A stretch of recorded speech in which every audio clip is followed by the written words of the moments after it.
use. Some people use borax in their carpet, and there's many different little things that you can do in the house to help. But again, it's not going to kill your flea problem. We have finally had to resort to spraying the house because I had flea bites from my nose to my toes.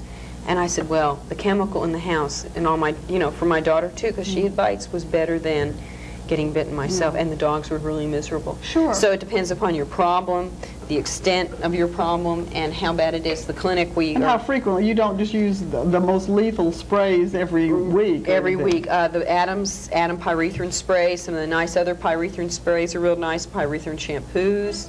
Now, does this kill the fleas? Pyrethrins will kill. Definitely will kill a flea. flea. But the residual, pyrethrins, unless they're made to have a residual, usually don't have much of a residual. Okay, so they're just really one shot. It's a one-shot type. Now, the pyrethrin sprays are nice because they're water soluble. They're not as toxic. Well, you gave me a wonderful foam to use on my cat. Okay, I want to hear about that because that's what I was wanting to ask next. What do you do with the cat? Yeah, my cat, obviously you can't come at my cat with an aerosol can. What do you do with the cat? Yeah, my cat, obviously you can't come at my cat with an aerosol can. Yeah, and you can't really bathe and dip cats too easily. Not too easily. We do at the clinic when we have to. But I have an old neutered male who's a big 15-pound all claws. There's no way I'm going to put this. I got a little 5-pound one that's about 4 pounds claws. Yeah. So what we did with Marty is it's called Sectrol Flea Foam, and it comes like shaving cream with pyrethrins in it. Really? And we foam the cat. What you do is you take them and you foam them, and it makes their hair kind of mousse. Oh, it looks like a mousse. Yeah, it's really funny. But you leave it on them, and it's got residual to it. It lasts a couple days. The cats don't seem to have a high, have a very much toxicity to it, and it seems to help. Another thing that I've been using with the cats is called Philoderm, and it's a aloe lanolin type of thing with a brush applicator, and you kind of stick it on the thing, and you brush your cat, and you get your flea spray on the cat at the same time you're brushing it. And so the cat doesn't go, forget it. I'm not getting near that spray. So you're also helping groom the cat. Some cats do need grooming, just like some dogs need usual grooming.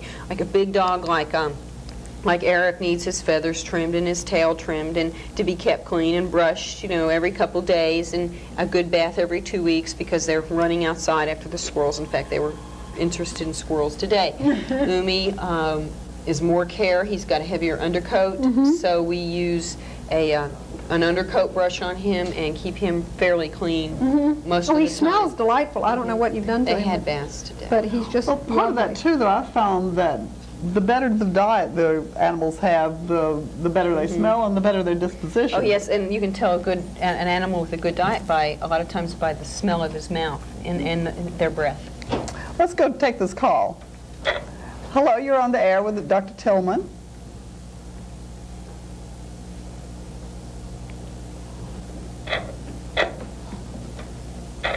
Hello? Hello? Uh-oh, having trouble with the... Hello?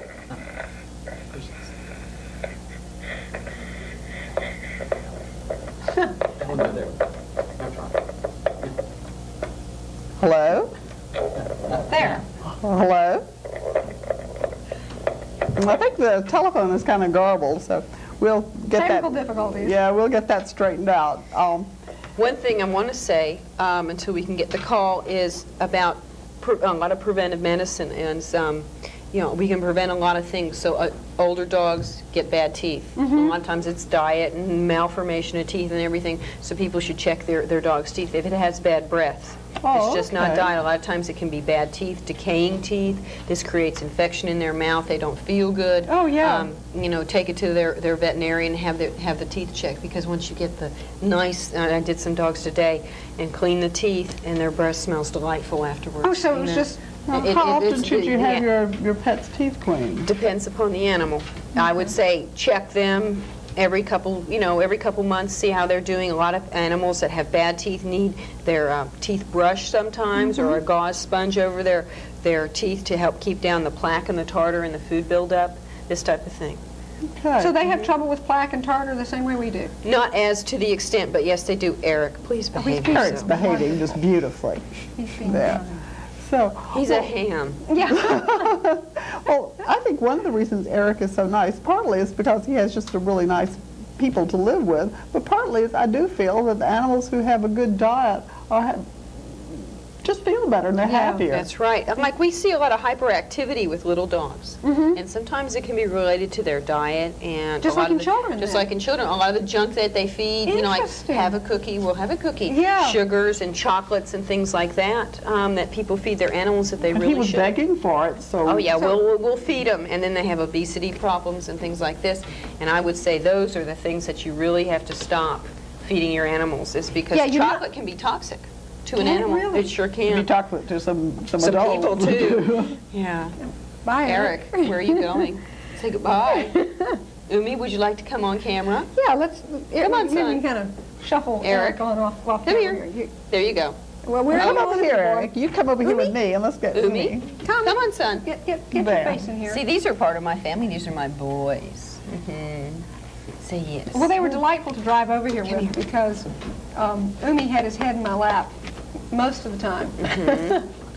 Say yes.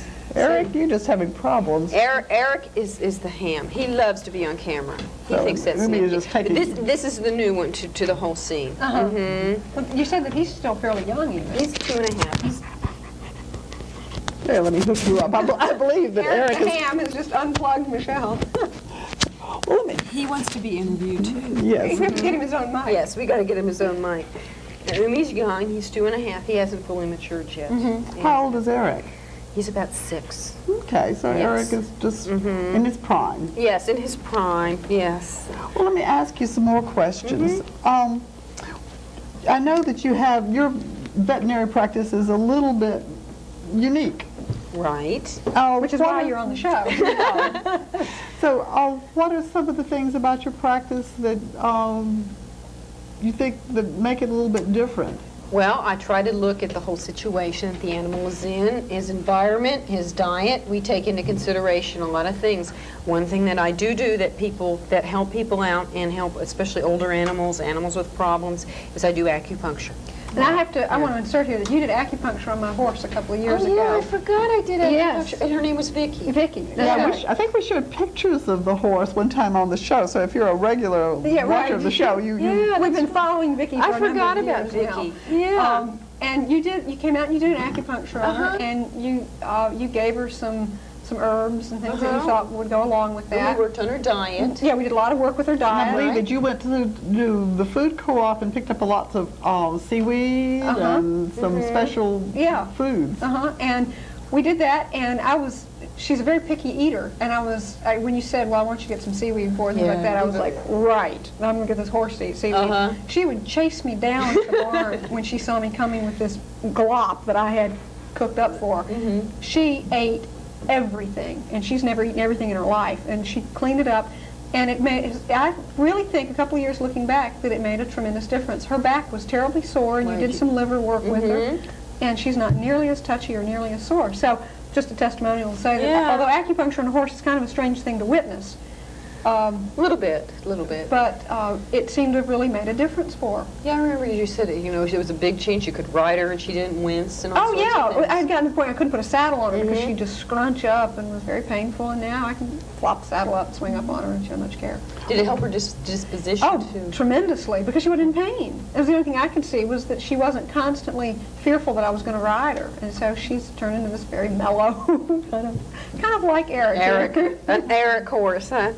Well, one of my cats, I would pet her and she would always just about take your hand off. And we finally figured out that part of the problem with her was that her back hurt because she would get up trees and she didn't know how to come down. And so eventually she would pass out, I guess, if we couldn't find where she was and get her.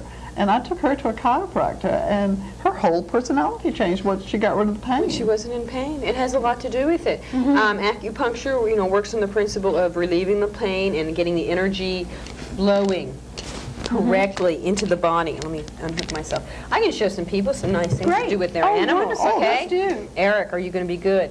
All right. Now we've got a nice meridian for animals that runs right down their backbone. Is this for all animals? Cats, This is dogs, for cats, horses? dogs, horses, okay? And it runs right down their backbone on either side. I can make little lines. And they love to be rubbed. okay, on either side of their spine. You can get down there with your fingers and massage. Now, when you come to a spot that hurts, and your animal says, I don't want to be touched there anymore, you need to work on that spot pretty well daily.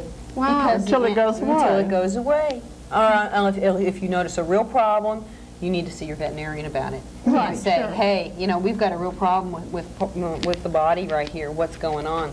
But it's a good indication of what's going on. You can tell a lot of things about your back and about kidneys and things like this, about the system.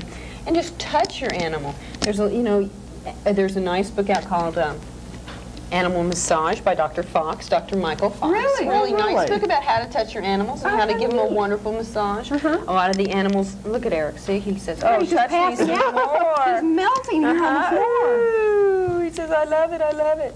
But More, Mom, more. yeah, the name of my clinic is Loving Touch. Uh-huh. And I like the name because I always try to make sure that everyone knows how to touch their animal, and that it's the most important thing to do, because if you know how to touch your animal, your love for your animal comes through your hands and is transmitted to your animal. And when your animal is sick and you're real upset, that's the time you have to block out that feeling of being upset and give your animal positive, loving energy. You're going to be fine, you're going to be well, and even if it's a terminal animal, it's just going to make it a lot more comfortable for it. I think you need to let them know that you care for them, that they're Yeah. members of your family. And let them know that what's going on, and treat them like part of your family. Eric. Well, he is obviously loves that. So you can do this with any animal. With your horse, you can do it with the horses going down their backbone. You do it with a cat. Oh, cats love it, and they'll get up and they'll do all sorts of things, and you get in there and rub right on down their backbone. Now, for people who wonder, how would they find the Fox book about, what's the name of it again? It's called Animal Massage, Animal and Massage. it's Dr. Michael Fox. They Okay. call their local bookstore. Most of them would carry it. There's some nice books out. I should have brought some books with me on animal care and natural health. There's Natural Health for Dogs and Cats by Richard Pitcairn. Which is just an absolutely Yeah, it's marvelous kind of a book. Bible for Right, those of us it's a who- good Bible. One Yeah. thing I will mention is that he lives in the Northwest. So- Okay? Some of the things, like in Prevention Magazine, he writes and everything, are wonderful. But he doesn't have the fleas we do. I always say, Richard, we don't have the fleas you do. But a few things like that, you have to consider location. Prevention Magazine always has a nice column. There's a few other nice books out. Wendell Bellfield's got a couple nice books on cats and dogs. There's The Natural Cat. Anita, I can't think of her last name. It's Anita something, it begins with an F. Just a really nice array. And you can find them usually like at 7 or some of the bookstores, Rainbow, some of the nice Life health food. Co-op up here in Cobb County. I think I picked one up. I think it was by Linda Clark, and it had some nice Okay, ideas in it. I think yeah. the Pitcairn book is my favorite. But I And think Richard's wonderful too. Yeah. He's very nice. it's probably the most complete of the ones that I've looked at so far. He's an excellent veterinarian. He's up in the Northwest. There's an organization of veterinarians that feel like I do. It's the Holistic Veterinarian Association. Oh, really? Now, is that And nationwide? Or? It's nationwide, and then we have the International Veterinarian Acupuncture Society. And they put on classes for veterinarians to learn acupuncture, and it's a rigorous training, and you have to pass tests and things like that. Wow. And so we try to pass this on. We're just not keeping it to ourselves. And I know a lot of veterinarians are getting more and more interested Now, I in it. know a veterinarian that when one of my animals was sick, that was really very supportive. He didn't know what to tell me to do too much, but he helped me out in anything anyone else would help me with. So he may be getting in touch with you soon. Well, I think most veterinarians are very caring and very loving, Sure. and Well, will do they're- anything to help your animal. Sure. And what you need to do is, if you're interested in these type of things, you need to tell them about the book you read or the article you read. Ask their opinion. You know, they might not agree with you or anything, but turn them on to things. And not everything works. Not everything works all the time. But just so that they know how you feel, and you turn them on to this. So it's a mutual type of thing. Surely. Yeah, I think when my cats have had to have surgery, I've let the vet know that I really would appreciate it if they give them a little shot of extra vitamin C or a little zinc. Right. Surgery after surgery, things like that. Try to make them more comfortable. Just to let the vet know where you stand and how you feel about things. Well, I watched you do surgery on a cat the last time I was in your clinic. Okay. And you gave some extra things and were very involved in making sure that the cat was comfortable. And just, I've watched other vets, and I was really impressed. You just did a lot of extra things. We think you're pretty special. Oh, If that had been my cat, I would have been glad you were working on it. Well, I have to consider, the whole thing with the cat. The surgery and his recovery time, and what's going on. So we try our best to give the care that I would give my own animal if I was doing surgery. Make sure they're not cold and use the air supports with it, and just be as gentle as possible so that they're up and they're feeling good. I do a few different little surgical procedures I've learned that help with pain and things like this, so that it isn't so invasive. And just look at the overall picture, because the animals healthier and happier, the people are healthier and happier, and they can play with it, and they can be part of the family again. Well, Michelle, how can people get in touch with you? Okay, the clinic is in Stone Mountain, Georgia. It's named Loving Touch Animal Center, and in the phone book? We're not in the phone book right now. We'll be in the phone book after the first of the year. We will be in the yellow pages right now. They can call information. Okay. Okay. So, we hope you'll come back, because I've got another couple hours worth of questions to ask you. Hilda's always asking me, well, have you spoken to Michelle lately? I've got this question. Oh, people with questions can call me, or they can call the show, and we'll try to work with them as much as we can. Yeah. Can't always have a good answer, but we'll try. Yeah. We'll I try. have to say that Michelle usually has a good answer. We try. In fact, I think Marty's called you long distance a number of times. When I used to be down in Texas a couple times, and I had trouble with the horses. That's right. And we talk on the telephone. If I don't know, we'll find out. We'll go somewhere. We'll ask. Well, our time is absolutely up, so we've enjoyed being with you this evening, and I appreciate you being here, Michelle. Okay. And you join us next week, and we'll have somebody almost as nice, maybe even as nice. So, You Hilda. good night. Say good night to the boys. Good night, boys. Good night, Eric, and good night, Umi. Gone. They're stationed.